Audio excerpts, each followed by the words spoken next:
이 남신이주 유동 박시봉방의 노트 필기는 이미 돼 있어야 되고, 교과서에 있는 내용, 학교에서 필기한 내용도 필기가 돼 있어야 되고, 노트 필기가 내용 여러분이 정리가 좀 돼 있어야 돼요. 그리고 자습서 내용도 들어가 있어야 돼요.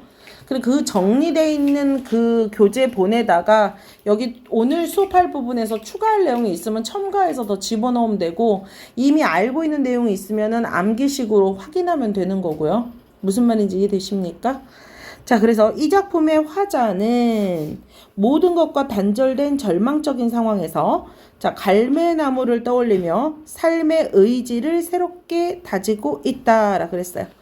자, 화자는 하니까 또 잠깐 좀 생각나는 게 있는데, 여러분 작품의 감상의 비법 방법 중에 하나는 뭐 작품의 관점이 감상 방법이 다른 것 중에 하나는 이런 문제들 나오잖아요. 그런 문제는 어떤 문제를 푸는 거냐면 작품의 외적 비평, 내적 비평을 물어보는 문제가 나오잖아. 그럼 이 중에서 외적 비평에 해당되는 거는 시대, 그리고 또 뭐예요? 작가, 그리고 또 뭐예요? 독자. 그래서 이 글을 썼던 시대는 암울했던 뭔가를 보여주는 것 같아, 뭐 이라든지, 뭐 그때의 사회는 뭔가를 뭐 힘들었던 거를 보여주는 것 같아. 작가의 입장에 작가는 외롭고 힘든 시기를 혼자 이겨나가려는 모습을 가지고 있는 것 같아. 이 작품을 보면서 나는 오늘날에 우리가 절망에 빠졌을 때도 큰 도움을 얻을 수 있다고 생각해. 여기까지는 방금 내가 얘기했던 이 모든 것들은 다 무슨 비평이에요? 외적 비평이죠. 시대라든지 방금 작가는 어떻게 얘기했고, 이거는 오늘날 우리들에게 이런 효과를 주는 것 같아 이렇게 표현했지. 이게 외적 비평이고, 내적 비평은 그냥 화자 또는 시구의 의미, 시어의 의미 또는 운율, 그리고 또는 수사법, 그러니까 작품만 가지고 평가를 하고 있는 것이 내적 비평 또는 절대론적 관점이라 그래요. 절대론적 관점. 그래서 작품을 감상하는 관점이 다른 거 하나는 이런 식으로 문제가 나오거나, 작품을 비평하는 방식이 다른 거 하나는 이렇게 나오면은 그런 시어들만 찾아가지고 제껴나가면 된다. 알겠니? 자, 다시 작품을 또 보면, 자, 화자는 이런 식으로 날이 나오면 내적 비평이 되겠지, 그치? 화자는 단절된 절망적인 상황에서 갈매나를 떠올리며 삶의 의지를 새롭게 다지고 있다. 이러면 내적 비평이야. 작품만 가지고 얘기하는 거라서. 자, 문학이 우리 삶 속에서 어떤 기능을 하는지 감상됐고, 이 작품에는 떠도는 삶을 살아가는 화자가, 자, 화자는 떠돌고 있다는 거, 방랑하고 있죠. 화자의 상실감과 외로운 감정이죠. 그리고 그것을 극복하는 과정이 잘 드러나 있다. 화자가 어떤 대상을 보며, 어떤 대상이죠? 갈매나무지. 갈매나무의 어떤 의미와 같은 거를 찾아라. 이상적으로 보고 있는 소재인 거지, 그치? 그래서 갈매나무를 바라보며 무슨 생각을 하는지, 화자의 정서가 어떤 방향으로 흘러가는지, 긍정적으로 흘러갔죠? 절망적이었다 희망적으로 흘러가고 있죠? 그래서 감정의 변화, 추이 또 아셔야 되겠고, 특히 향토적인 표현, 자, 향토적인 표현은 향토적인 시어를 사용하고 긴 문장과 쉼표를 활용한 시의 호흡 조절 등에서 표현의 아름다움을 느껴보고, 긴 문장과 쉼표를 활용해서 시의 호흡 조절을 하고 있고, 자신의 상황을 극복하며 의지를 다지는 모습에서 감동과 삶의 의미를 깨닫게 해준다. 잘생겼나요? 자, 남신이주 유동까지가 무슨 내용이죠? 남신이주 유동까지가 무슨 내용이죠? 지역을 얘기하고 있고, 박시봉방 이래서 서간체라고 했지. 서간체는 뭐죠? 편지 글의 형태를 가지고 있다라는 걸 알면 되겠어요. 자, 자유시, 서정시 말투를 보면은 혼자 하고 있는, 자, 독백적인 말투 꼭 아셔야 되겠고, 반성적이고 마지막에 갈매나무를 생각한다라고 있는 의지적인 말투를 또 좀 함께 아셨으면 좋겠습니다. 제재는 유랑하는 삶이고, 자, 주제는 꼭 외워두세요. 무기력한 삶에 대한 반성과, 그리고 시상의 전환이 일어났죠. 그러나 라고 얘기했지. 시상의 전환에 따라서 새로운 삶에 대한 의지가 드러나고 있다. 토속적 소재가 등장하며 그 토속적 소재가 뭔지를 또 조금 다 정리해 두세요. 사투리를 구사하고 있다. 편지의 형식을 빌려서 자신의 근황을 드러내고 있다. 산문적 소설 형태이나 객침표를 통해서 내재율, 은율을 획득하고 있다. 산문적 서술 형태지 산문시는 아니고 자유시라는 거. 개인의 감정을 얘기하고 있기 때문에 서정시라는 거. 자, 어느 사이에 나는 시적 화자가 표면에 드러난 화자가 그러면 맞는 말이야. 어느 사이에 나는 아내도 없고 또 아내가 살던 집도 없어지고 자, 살뜰한 부모며 동생들과 멀리 떨어져서 즉 가족과 떨어져 있는 화자의 처지가 지금 현재 상황이 나와 있어.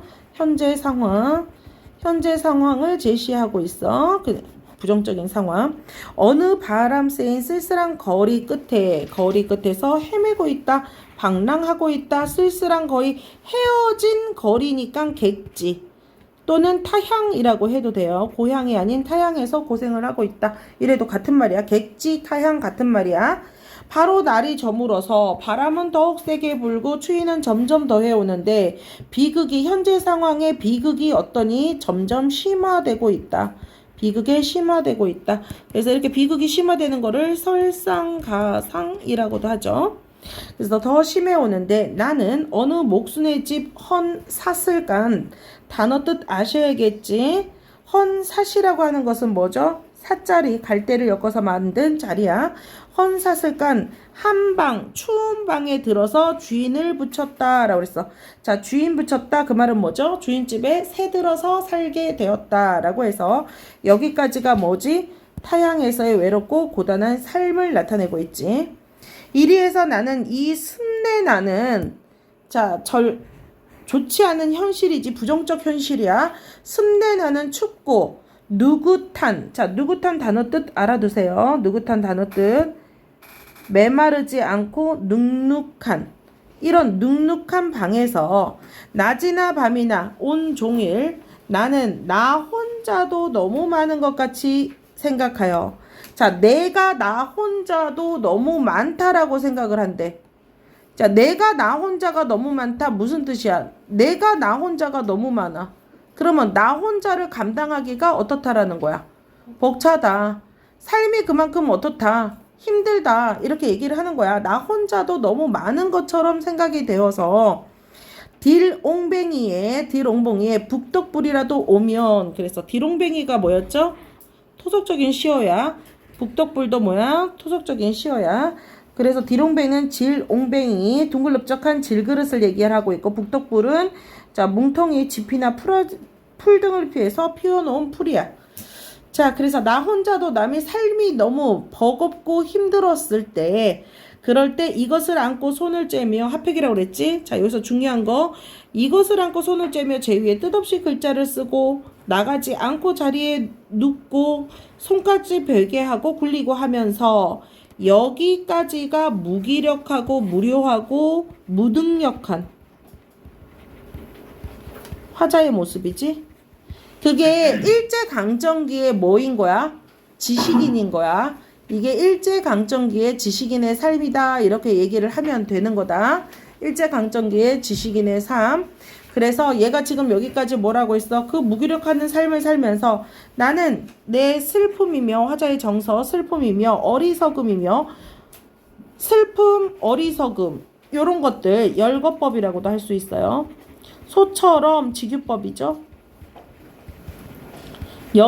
연결해서 되새김질 하는 것이 없다.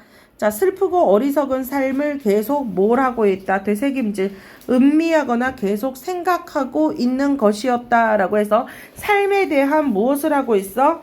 성찰, 삶에 대한 성찰, 그리고 후회죠? 회환. 삶에 대한 성찰가 뭐라고 해야 돼? 회환이다 라고 생각하면 돼. 지난 삶에 대한 성찰을 바탕으로 회한의 정서, 여기서 회한의 정서라고 해도 돼. 회한은 지난 삶을 후회하는 거. 지배적인 정서는 회환이 되겠지. 그래서 회환을 가지고 있었어. 자, 그래서 내 눈에 뜨거운 것이 핑괴일적이며 내 가슴이 꽉 채워오고 내 눈에 핑괴일적이며 화끈 낯이 불도록 부끄럽고 정서죠. 나는 내 슬픔과 어리석음에 눌리어 자 이제 뭐라 그랬어? 죽을 수밖에 없는 것을 느꼈다 라고 얘기를 하고 있어. 그래서 타향에서 외롭고 고단한 삶을 살고 있고 지난 삶을 돌아봤더니 후회뿐이었어. 그치? 그래서 여기까지가 회환인 거야. 그래서 그러나 여기가 뭐라고? 시상의 전환. 그러면 심리, 감정 또는 태도가 변화가 왔다. 그러니까 그 앞에 절망적인 상황에서 이제 어디로 바뀌었어? 의지적인 삶으로 어때? 태도가 바뀌어졌지. 그치? 그래서 이때 허영 문창을 바라보던가 또 눈을 떠서 높은 천장을 쳐다보는데, 자, 요거 시선의 이동이라고 말을 해도 돼. 시선의 이동에 따른 전개. 높은 천정을 쳐다보는 것인데, 천정은 뭐라고? 천정은 문과 창문 사이를 아울러서 천정은 천장, 문창은 문과 창문이었어. 자, 그래서 문과 창문을 바라보던가 천장을 쳐다보는 것인데, 이때 나는 내 뜻과 내 힘으로 나를 이끌어가는 것이 힘든 일이다. 그러니까 무기력한 자아를 판단을 한 거야. 나는 그렇게 원래 능력이 되게 없어. 그럼 뭐야? 자신의 의지나 능력 때문이 아니다. 나의 의지나 능력이 아닌 이것들보다 더 크고, 그러니까 내 의지 또는 내 능력으로 이끌어가는 것이 힘드는데, 그것이 아니라 더 크고 높은 것, 즉 운명이 있어서 운명을 조절하는 초월적인 존재, 그리고 내가 마음대로 어떻게 나를 마음대로 굴러가. 불가항력적이다. 불가항력적이라는 것은 내가 스스로 어떻게 할 수가 없다라고 하는 게 불가항력적이야. 그래서 불가항력적인 가치관으로서 그렇게 해서 이제 운명론적 가치관이다라고 얘기를 해. 이렇게 해서 여러 날이 지나는 동안에, 여러 날이 이제 지났어. 그래서 운명에 대한 깨달음을 통해서 내면적 심리가 앙금이 되어서 가라앉았지. 자, 이렇게 왜? 운명에 대한 깨달음을 통해서 깨달음이 나온 게 요런 부분인 거지. 이렇게 해서 내 여러 날에, 그래서 이제 깨달음을 통해서 뭘 했어? 내면에 평온을 찾았어. 그러니까 슬픔과 한탄을 가라앉았지. 슬픔과 한탄이 가라앉았으니까 평온함을 찾게 된 거야. 내면의 평온함을 찾게 되어서. 그래서 이제 남은 감정은 무슨 감정 하나만 남았어? 외로운 감정만이 하나만 남았어. 그치? 외로운 감정이 하나 남아서 그 다음에 어땠어? 그래서 외로운 감정이 나왔을 때 나주소는 뭐냐? 저녁 무렵, 요거 자주 나온다. 저녁 무렵에 쌀랑쌀랑 싸랑 눈이 와서, 쌀랑쌀랑 싸랑 눈 음성 상징어라고 말했어? 얘 음성 상징어. 문과 창을 치기도 하는 때가 왔는데, 그러면 외로울 때 지금 현실은 어때? 고단한 현실이 온 거지.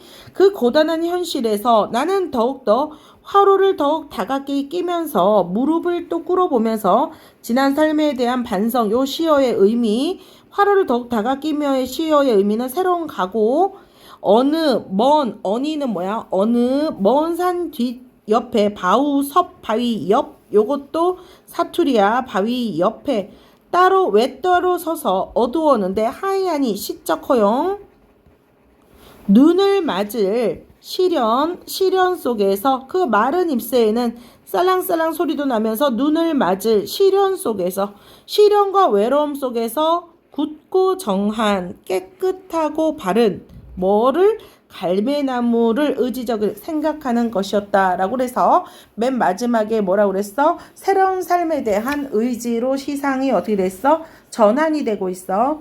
그러면 시어의 의미 중에 갈매나무가 뜻하는 거는 뭐야? 화자처럼 시련을 겪는 외로운 존재야. 자, 갈매나무는 뭐라고? 화자처럼 시련을 겪고 있는, 그리고 얘는 외로운 존재야. 외로운 존재가 갈매나무야. 그리고 시련에도 꺾이지 않는, 두 번째, 시련에도 꺾이니 안 꺾이니? 시련에도 꺾이지 않는 어떤 존재? 의연함과 버티고 있잖아. 그래서 고결함, 정한이라 그랬지? 그래서 고결함을 상징한다라는 단어는 추상적인 어떤 개념을 구체화시키는 게 상징이야. 그러면은 그걸 버티고 이기는 것이 추상적인 개념이잖아. 그걸 갈매나무라는 단어로 표현을 해준 거야. 그리고 뭐야? 화자가 지향하는 삶의 대상. 화자가 지향하는, 바라보고 있는, 지향하는 삶의 가치. 갈매나무는 뭐라고? 화자가 바라보고 있는 삶의 가치. 그리고 또 화자와 어떻게 되는 거? 동일시되는 대상이기도 해. 동일시하는 대상. 그래서 화자의 정서를 네 번째, 화자의 뭐야? 정서를 대변하는, 여기는 마지막에 있네. 화자의 정서를 대변하는 뭐라고? 객관적 상관물. 객관적 상관물. 이렇게까지 다 써줘야 돼. 화자의 삶에 대한 의지, 요것도 좀 넣어주고, 화자의 삶에 대한 의지 5번으로 쓰면 되겠네. 시련에도 꺾이지 않는 의연함, 아까 썼던 거고. 어두워가는데 하늘 밑에서 외롭게 눈을 맞고 서 있을 갈매나무를 생각하면서 굳고 깨끗하게 살아야 된다는 의지를 하는데, 외롭고 뭐라고 그랬어? 외롭고 눈을 맞고 서 있지. 그러니까 화자하고 어떻게 되는 거야? 동일시되는 대상이야. 그리고 객관적 상관물. 감정이입은 아니야. 감정은 안 드러나 있으니까. 화자의 정서 변화를 보면은 처음에 외로움과 쓸쓸함을 갖고 있고 무기력하고 과거에 대한 회한과 슬픔, 좌절과 절망감 속에 쌓여 있다가, 그러나 이후 시상의 전환이 일어나서 운명에 대한 새롭게 인식을 하고 깨달음을 얻었지. 그래서 내면의 안정감, 평안함을 찾았고 삶에 대한 의지와 희망을 나타내고 있는 그런 작품이다라고 보면은 돼. 이 작품에서 운율을 만드는 요소는 뭐가 있을까? 이것도 정리했지. 운율을 형성하는 요소 뭐였지? 산문적 진술이지만 쉼표를 산문적 진술이지만 산문시가 되려면 이런 거 아예 다 얘가 다 올라가야 돼. 이렇게 얘 다 올라가야 돼. 한 줄로 줄글로 이렇게 행간 나눔이 전혀 없어야 돼.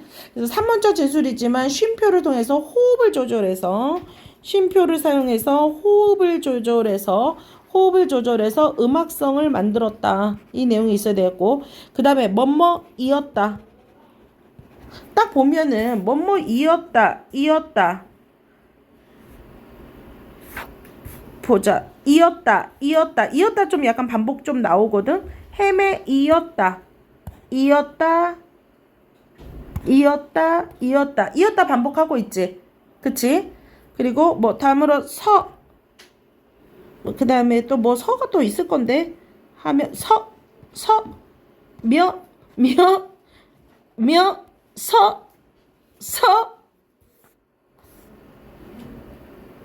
있죠? 그래서 이었다 하고 운율 만드는 요소 뭐뭐이었다, 뭐뭐서, 뭐뭐며 얘네들을 사용하면서, 그러니까 얘네들을 다 뭐라 그러지? 맨 끝에 나오는 거 어미지? 그래서 종결어미라고 해도 되고, 어미의 반복을 통해서 운율을 형성하고 있다. 얘도 추가적으로 알면 좋겠어. 샷, 디롤뱅이, 북떨불 이런 것들이 사투리인 거야. 그래서 이렇게 토속성을 가지고 있는 단어를 쓰는 이유는 뭐 때문이야? 이런 토속적인 언어를 통해서 민족의 고유한 전통과 문화를 잊지 않으려고 했다. 자, 그래서 토속적인 시어를 사용해서 전통과 뭐를 잊지 않으려고 하고 있다? 전통과 우리 고유한 문화를 잊지 않으려고 하고 있다. 자, 공간적 배경에서 방이라고 하는 곳의 의미는 뭘까? 공간적 배경. 여기서 공간은 그냥 방 하나야. 자, 공간적 배경은 방이다. 이렇게 알면 돼. 방은 어떤 것이야? 화자의 외롭고 가난한, 그렇지, 처지를 확인하는 곳, 그리고 절망감을 어떻게 하는 거야? 느끼는 곳이야. 삶에 대한 삶의 고뇌를 통해서 절망감을 깨닫게 되는 곳을 느끼는 곳, 절망감을 느끼는 곳. 이렇게 하면 되겠네. 그리고 또 뭐야? 화자가 자신의 운명을 받아들여서 의지를 다지는 곳. 이렇게 알아도 좋겠어. 자, 백석은 평안북도에서 태어났지? 평안북도. 자, 분단 이후에 북한에서는 그냥 평안북도 사람이다 이 정도만 알면 되겠고, 자, 시어나 식구를 통해서 화자가 처한 상황을 파악하고 시상 전개에 따른 자 정서 변화, 식구의 의미와 소재의 상징적인 의미. 그러니까 이 작품에서는 식구, 정서, 소재 상징적인 의미 이게 중요하다 이 말이지. 자, 그러면 처해 있는 상황은 어떤 상황이냐? 가족과 헤어지고 외롭게 떠돌이 생활을 하다가 어느 목순의 집에 새들어서 살게 되고 새방에서 무료하게 지내며 절망감과 무력감을 느끼고 지나온 삶을 반성하던 화자는 현재의 절망적 상황을 자 운명으로 인식하고 갈매나무를 통해서 새로운 삶의 의지를 다지고 있다.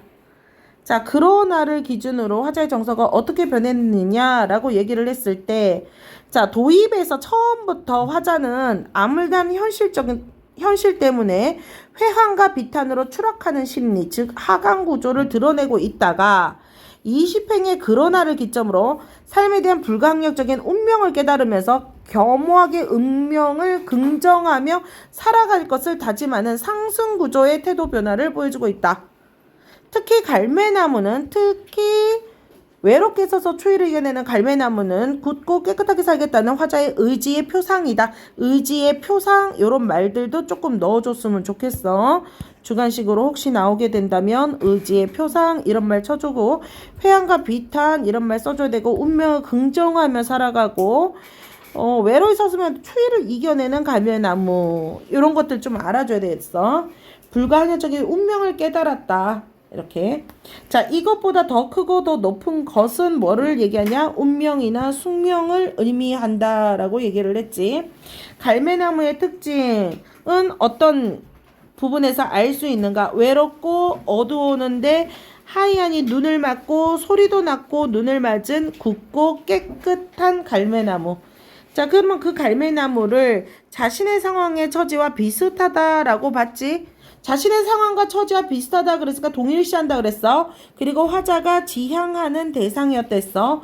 그러면 갈매나무가 상징하는 바 아까 앞에도 얘기했지. 시련을 견디고 시련 속에서도 굳고 정한 모습을 지켜나가는 존재, 고통 속에서도 희망을 놓지 않는 의지적인 존재.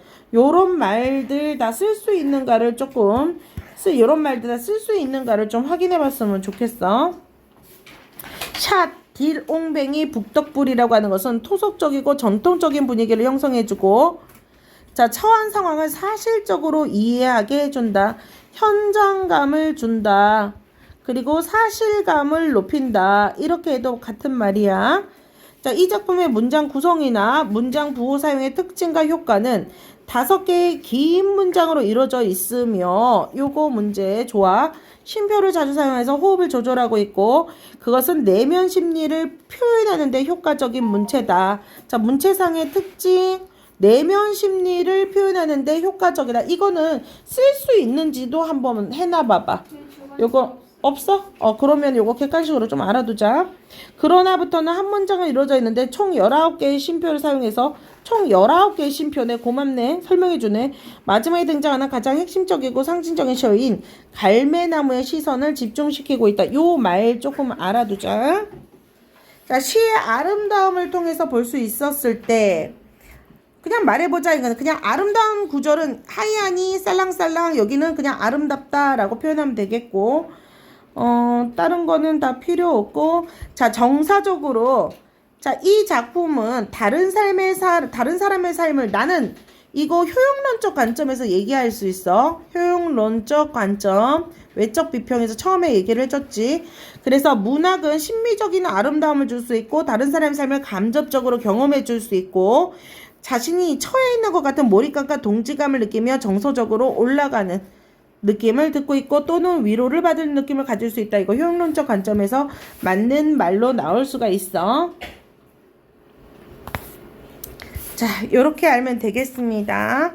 그래서 노트 정리 그리고 문제 풀어갖고 틀리는 내용들을 조금 더 추가적으로 필기하도록 할 수 있도록 했으면 좋겠어.